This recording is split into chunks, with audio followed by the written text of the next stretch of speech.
Welcome to new TV Telugu.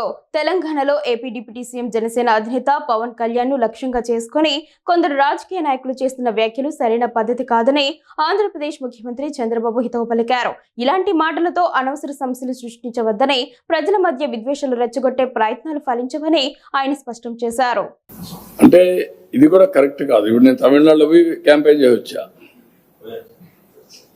తమిళనాడుకు శివకుమార్ కూడా వచ్చాడు. ఆల్ ఇండియా లీడర్సే కాకుండా అందరూ వచ్చారు. అక్కడ కాంగ్రెస్ పార్టీ ఉంది, బీఆర్ఎస్ పార్టీ ఉంది. బీఆర్ఎస్ మొన్నటి నేషనల్ పార్టీ ఆంధ్రలో కూడా యూనిట్ పెట్టారు.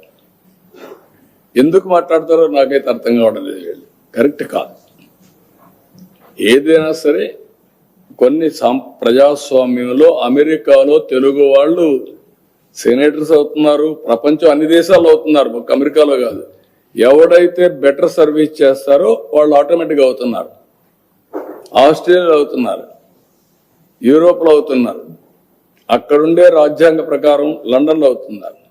కాబట్టి ఇలాంటివి చేయడం కరెక్ట్ కాదు, అది మంచి విధానం కాదు. పోటీ పడవలసింది ప్రజా చైతన్యంలో పోటీ పడాలి, ప్రజలకు మెరుగైన సేవలు అందించాలి, వాళ్ళని ఎంపవర్ చేయాలి.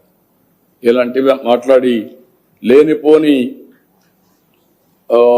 ఐ కెన్ సే అనవసరంగా ప్రజల్ని విద్వేషం కూడా అన్నాను. విద్వేషాలు కూడా వీళ్ళు అనుకుంటేనే అయిపో. ప్రజలు ఇప్పుడు 12 ఏళ్ళు అయిపోయింది విభజన జరిగి, 2 రాష్ట్రాలు విడిపోయినాయి. ఎవరెవరు ఎంత కాంట్రిబ్యూట్ చేశారో అక్కడే ప్రజలకు తెలుసు. ఇప్పుడు మనం చేయాల్సింది దీన్ని లాజికల్ గా తీసుకుపోవడానికి, చెడగొట్టకుండా లాజికల్ గా తీసుకెళ్ళాలి. ఎవరున్నా అది వదిలిపెట్టి మాట్లాడడం కరెక్ట్ కాదు. అంటే ఇది కూడా కరెక్ట్ కాదు. ఇప్పుడు నేను తమిళనాడులో పోయి క్యాంపెయిన్ చేయవచ్చా?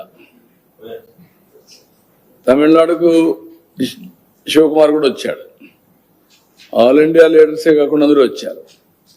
అక్కడ కాంగ్రెస్ పార్టీ ఉంది, బీఆర్ఎస్ పార్టీ ఉంది. బీఆర్ఎస్ మొన్నటి నేషనల్ పార్టీ ఆంధ్రలో కూడా యూనిట్ పెట్టారు. ఎందుకు మాట్లాడతారో నాకైతే అర్థం కావడం లేదు. కరెక్ట్ కాదు. ఏదైనా సరే కొన్ని ప్రజాస్వామ్యంలో అమెరికాలో తెలుగు వాళ్ళు సెనేటర్స్ అవుతున్నారు, ప్రపంచం అన్ని దేశాల్లో అవుతున్నారు, ఒక అమెరికాలో కాదు. ఎవడైతే బెటర్ సర్వీస్ చేస్తారో వాళ్ళు ఆటోమేటిక్గా అవుతున్నారు.